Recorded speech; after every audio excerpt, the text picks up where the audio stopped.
Hi are C lovers. ഇന്നൊരു കിടിലൻ classic ഐറ്റമാണ് കൊണ്ടുവന്നിരിക്കുന്നത്. അതായത് നമ്മുടെ ജപ്പാൻ ആർ സി ബ്രാൻഡായ ടാമിയയുടെ CR01 എന്ന് പറയുന്ന ഒരു മോഡൽ ക്രോളറിൻ്റെ പ്ലാറ്റ്ഫോമാണിത്. ഇതിന് കുറച്ച് പ്രത്യേകതകളുള്ളൊരു മോഡലാണ്. ക്ലാസിക് എന്ന് പറയാൻ കാരണം നിലവിലിപ്പം മാർക്കറ്റിൽ നമുക്ക് അവൈലബിൾ ആയിട്ടുള്ള പല ക്രോളേഴ്സും ഇറങ്ങുന്നതിന് മുമ്പേ ഇറങ്ങിയൊരു മോഡലാണിത്. വളരെ നേരത്തെ തന്നെ ഇറങ്ങിയൊരു മോഡലാണ്. വളരെ പ്രത്യേകതകളോടെ ഇറങ്ങിയൊരു മോഡലാണ്. അപ്പോൾ അതിൻ്റെ പ്രത്യേകതകളൊന്ന് നോക്കാം.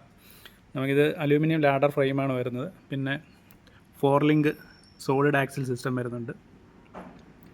ഒരു പ്രത്യേകത ഇതിൻ്റെ സസ്പെൻഷനാണ്. ഇവിടെ കോയിൽ സ്പ്രിങ് വരുന്നുണ്ട്. അതിനെ ലിങ്ക് ചെയ്ത് ഒരു ഷോക്ക് അബ്സോർബറും വരുന്നുണ്ട്. ഇതങ്ങനെ അധികം ക്രോളേഴ്സിലൊന്നും ഞാൻ കണ്ടിട്ടില്ല ഈ ഒരു സിസ്റ്റം. പിന്നെ 540യുടെ മോട്ടർ വരുന്നുണ്ട്. ടയർ വരുന്നത് 125 mm ടയേഴ്സ് വരുന്നുണ്ട്.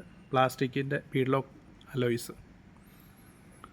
വേറൊരു പ്രത്യേകത പറഞ്ഞാൽ ഇതിൻ്റെ ബാക്ക് വീലും നമുക്ക് സ്റ്റീറബിൾ ആക്കാൻ പറ്റും. ഫ്രണ്ടിലെ അതേ ആക്സിൽ തന്നെയാണ് ബാക്കിലും വരുന്നത്. ഇവിടെ സ്റ്റിയറിംഗ് സെർവോ മൗണ്ട് ചെയ്യാനുള്ള ഓപ്ഷനുണ്ട്. സ്റ്റിയറിംഗ് ലിങ്ക് ഉണ്ട്. അപ്പം സെർവോ മൗണ്ട് ചെയ്ത് സെർവോ ഹോൺ ഇവിടെ കണക്ട് ചെയ്താൽ നമുക്ക് ഈ വീലും നമുക്ക് സ്റ്റീറബിൾ ആക്കാൻ പറ്റും. നമ്മൾ ഇത് അപ്ഗ്രേഡ് ചെയ്യുന്ന കൂട്ടത്തിൽ അതും ചെയ്യുന്നുണ്ട്. ഇത് നിലവിൽ നമുക്ക് ESC ഒന്നുമില്ല. ഈ ഒരു കണ്ടീഷൻ എൻ്റെ ഒരു സുഹൃത്ത് തന്നതാണ്. അപ്പോൾ ഇതിനെ ഒന്ന് അപ്ഗ്രേഡ് ചെയ്തെടുക്കാനുണ്ട്. അപ്പോൾ ഇതിൻ്റെ കൂടുതൽ അപ്ഗ്രേഡ്സൊക്കെ അടുത്ത വീഡിയോയിൽ ഉണ്ടാവും. Stay tuned. Thank you.